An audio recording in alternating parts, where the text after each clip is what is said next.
नमस्कार दोस्त साथियों। उम्मीद करता हूँ सब अच्छे होंगे। आप तैयारी कर रहे हैं यूपीपीसीएस का या आरओ का। यदि आप प्रीलिम्स के एग्जाम के लिए बिल्कुल डेडिकेट होकर लगे हुए हैं तो क्या आप भी गलती कर रहे हैं? कौन सी गलतियां जिसके लिए कहीं ना कहीं प्रीलिम्स में आप बार बार गलती करते हैं? लगभग 99% विद्यार्थी ये गलती करने की वजह से प्रीलिम्स क्वालिफाई नहीं कर पाते हैं। आइए जानते हैं कौन कौन सी गलतियां हैं जो आपको नहीं करनी चाहिए। आप भी चाहते हैं प्रीलिम्स क्वालिफाई करना, तो क्योंकि प्रीलिम्स एक कहीं ना कहीं डेडलाइन है कि प्रीलिम्स क्वालिफाई ना होने की वजह से हम मेंस में पार्टिसिपेट नहीं कर पाते हैं। पहली गलती यह है कि यदि आप देखेंगे पीसीएस का प्रीलिम्स का एग्जाम 27 अक्टूबर को है, इसका एग्जाम 22 दिसंबर को है। आपको पता होना चाहिए कि एक बेसिक सिलेबस होता है। पीसीएस के प्रीलिम्स का सिलेबस हो या आरओ के प्रीलिम्स का सिलेबस, तो लगभग कंबाइंड देखा जाए तो लगभग सिमिलर वे में सेम है। यदि आपने अभी तक सिलेबस पे, क्या आपने 100% अगर आप पहली गलती क्या कर रहे हैं, सबसे पहले ये है कि आपने 100% सिलेबस पर कमांड ही नहीं करी है। जैसे एग्जाम्पल बेसिस अगर आपका बेसिक और से लेकर एडवांस रेडी नहीं है, जैसे हिस्ट्री है, ज्योग्राफी, इकोनॉमी, पॉलिटी, जो एक बेसिक आधार प्रीलिम्स एग्जाम में आता है, जैसे लाइक सेकेंडरी सब्जेक्ट जैसे इन्वायरमेंटल इकोलॉजी, गवर्नेंस, बाकी जो पार्ट है, ये अगर आपने 100% सिलेबस को अभी तक नहीं पढ़ा है तो सोच के चलिएगा कि प्रीलिम्स क्वालिफाई होगा कैसे। तो सबसे पहली गलती, विद्यार्थी 100% सिलेबस को समझ नहीं पाता है कि मुझे हिस्ट्री में, पॉलिटी में, इकोनॉमी का करना है। उस 100% सिलेबस के बाद हमें इसमें से 20% सिलेबस वो निकालना होता है जो एग्जाम के लिए लगभग 80% क्वेश्चन लेके बैठा हुआ। क्यों? क्योंकि आपने पहले एक सिलेबस को एक बार नहीं है, एक बार पढ़ने के बाद क्या आपने 2 से 3 बार पढ़ा? नहीं पढ़ा। इसे पढ़ने के बाद जब हम यहाँ पर जाते हैं तो 20% सिलेबस को इसी में से निकालने का प्रयास करते हैं, जिससे कि जहां पर मैक्सिमम क्वेश्चन बनते रहते हैं। यदि आपने ये गलती की है तो इस गलती को मत करिए, क्योंकि ये एक एग्जाम की, क्योंकि एग्जाम का स्टैंडर्ड आप देखेंगे तो बेसिक भी रहता है, कंसेप्ट भी रहता है, फैक्ट भी रहता है, अप्लाइड पार्ट रहता है। यदि आपने अभी तक 100% सिलेबस को नहीं कवर किया तो पहले करने का प्रयास करें। उसके बाद उसमें से 20% निकाल के जहां पर मेन मेन टॉपिक, जैसे आप पॉलिटी जाएंगे, ज्योग्राफी जाएंगे, हिस्ट्री जाएंगे, इकोनॉमी जाएंगे, तो कुछ एक एरिया, ऐसा एरिया होता है जहां पर मैक्सिमम क्वेश्चन उस खंडों से आते हैं। उस खंडों को निकाल कर उसके शॉर्ट नोट्स बनाए या नहीं बनाए आपने, उसका रिवीजन किया नहीं किया, यानी इसके 3 से 4 बार रिवीजन करना पड़ेगा। दूसरा पॉइंट, एक गलती विद्यार्थी यही करता है, कंप्लीट सिलेबस नहीं कर पाता और एग्जाम में जाके वो बैठ जाता है, इसलिए प्रॉब्लम्स फेल हो जाता है। दूसरी कंडीशन की बात करेंगे। सबसे पहला, यूपीपीएससी का एग्जाम हो या आरओ एरो का एग्जाम, या यूपीपीएससी कोई भी एग्जाम अगर ले रहा है, तो मान के चलें कि उसका लगभग 30% या 35% के आसपास का एक स्ट्रक्चर अगर देखेंगे, लगभग कहाँ से आता है?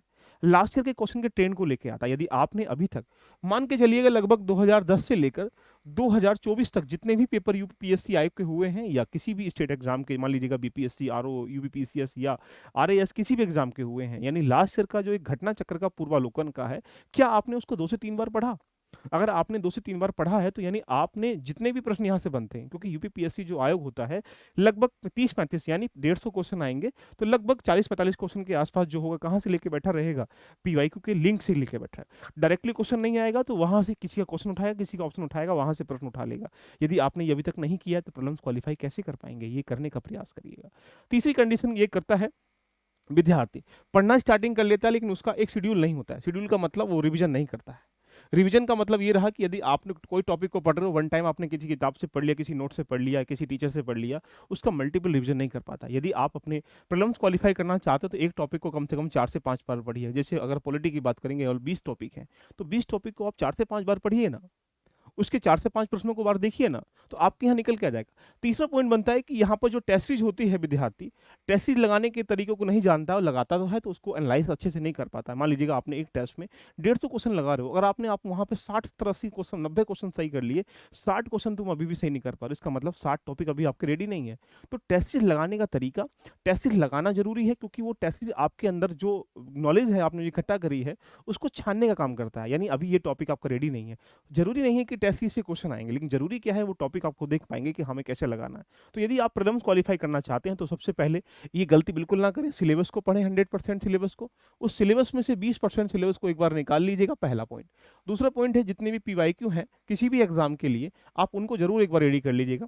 एंड थर्ड पॉइंट की बात करेंगे, रिविजन के लिए मेन इंपॉर्टेंट पॉइंट रखिएगा। एंड फोर्थ पॉइंट की अगर मैं बात करूँ तो टेस्ट सीरीज लगाने का प्रयास करिएगा। टेस्ट सीरीज बहुत इंपॉर्टेंट है, क्योंकि टेस्ट सीरीज आपके अंदर जो बैठा हुआ नॉलेज है उसको इकट्ठा करने का प्रयास करती हैं। यदि यदि आपके पास जो समय बचा हुआ है उसमें इन सारी चीज़ों का एक डेली बेसिस पर अपना प्लान रेडी कर लेते हैं, मंथली बेसिस पर, वीकली बेसिस पर, उसमें फिर करंट अफेयर कैसे कितने घंटे पढ़ना है, एक दिन में कितने सब्जेक्ट पढ़ने हैं, या एग्जाम्पल बेस पे कह सकते हैं पीवाई को आपको डेली बेसिस पर कितने पढ़ने हैं। ये अगर आपके पास प्लान ही नहीं है तो आप सुबह उठेंगे फिर सोचेंगे आज ये करना है, नहीं कर पाएंगे।